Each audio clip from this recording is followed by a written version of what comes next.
2 वर्ष बरोबर होत आहेत आता या घटनेला 19 जुलैला आणि तिथला कारण मीही तिथे प्रत्यक्ष गेलो होतो, फार वरती गेलो होतो.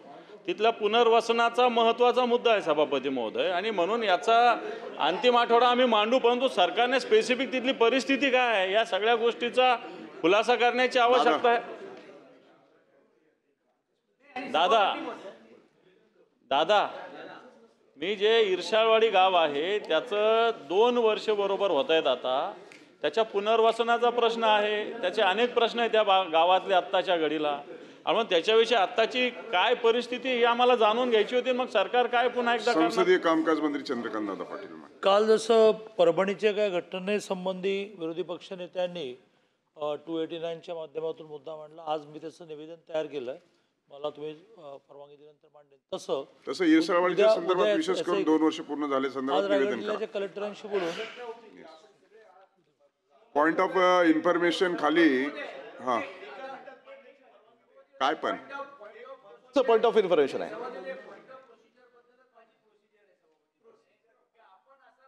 सांगितलं की 1 तास अगोदर द्या, 1 तास अगोदर आम्ही दिल्यानंतर आता आम्हाला असं समजतंय की ते पण तुम्ही रिजेक्ट केलेलं आहे. तर माझी विनंती अशी आहे, नाही विनंती ही नवीन प्रथा पडते सभापती होते. पॉइंट ऑफ इन्फॉर्मेशन त्या संदर्भात आपल्याला बोलतो. जी पॉइंट ऑफ इन्फॉर्मेशन जी आहे की या संदर्भामध्ये म्हणूनसाठी आपण जरा बसा, मी सांगतो.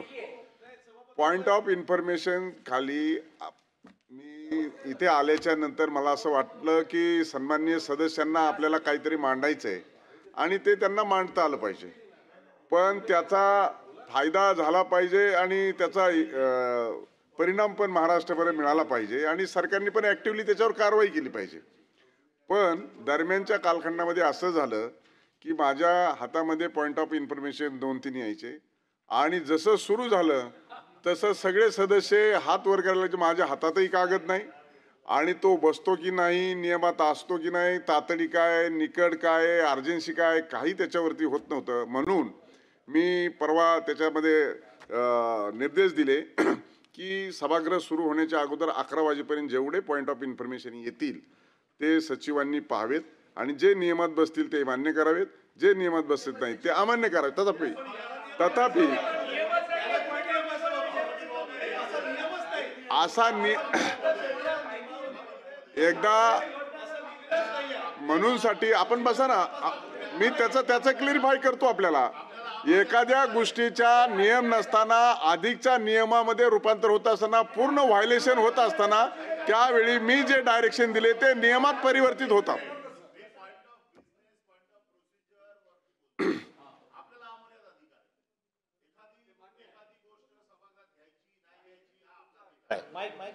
आणि ज्या वेळेला point of procedure, point of information आपण ज्या वेळेला म्हणतो, पॉइंट ऑफ इन्फॉर्मेशन हा काही लिहून देण्याचा विषय नाही आहे. परंतु पॉइंट ऑफ इन्फॉर्मेशन केव्हा होते, जेव्हा एखादी गोष्ट बाहेरची सभागृहाला अवगत करून द्यायची असते तेव्हा ती पॉइंट ऑफ इन्फॉर्मेशन होते.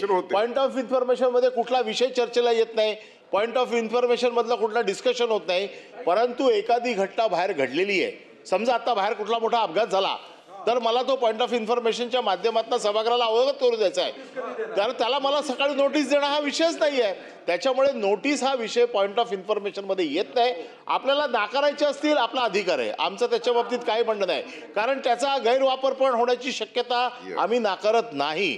परंतु हा आपल्या अधिकारात आहे. सचिवालयांकडे आपण अधिकार दिलेत तर आम्हाला तर केराची टोपलीच आहे.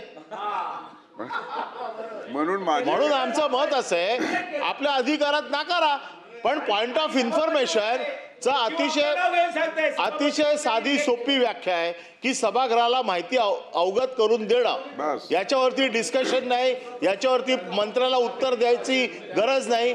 आम्हाला माहिती द्यायची आणि तातडीचं असेल तरच अलाव करा.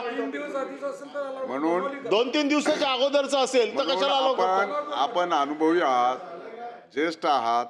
आपण जे पॉइंट ऑफ इन्फॉर्मेशन बद्दल जे काही कथन केलेलं आहे ते सर्व सन्माननीय सदस्यांनी ऐकलं आहे आणि मी डायसवर बसून तसे निर्देश दिलेले आहेत.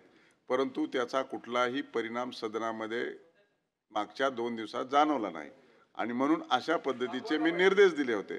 आणि म्हणून मला हेही मान्य आहे की मी सकाळी 11ची वेळ दिली होती, पण एखादी घटना जर 4 वाजता घडली तर तो पॉईंट ऑफ इन्फॉर्मेशन होतो. पण जवळपास वर्षाचे, 4 वर्षाचे, 10 वर्षाचे विषय येतात, म्हणून हा विषय चर्चेला आलेला आहे.